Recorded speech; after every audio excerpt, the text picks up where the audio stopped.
আসসালামু আলাইকুম ওরহমতুল্লাহ বারাকাতুহ।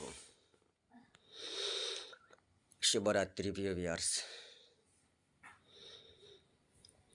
আজ 17ই নভেম্বর।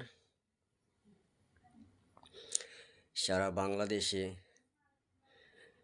মানুষের মাঝে একটা অন্যরকম আনন্দ বিরাজ করতেছে। তবে এই আনন্দের মধ্যে একজনের কথা মনে পড়ে গেল, তার একটা বিখ্যাত উক্তি। শেখ হাসিনার সময় যখন তার গঠিত ক্যাঙ্গারু আদালত বিএনপি নেতা সালাউদ্দিন কাদের চৌধুরী ফাঁসির রায় ঘোষণা করতেছিলেন, তখন সালাউদ্দিন কাদের চৌধুরী বলেছিলেন, মাননীয় জজ সাহেব, এই আদালতটা যেন চালু থাকে, কেননা এই আদালতেই শেখ হাসিনার বিচার হবে একদিন। আসলে সালাউদ্দিন কাদের চৌধুরীর কথা সত্যি হলো।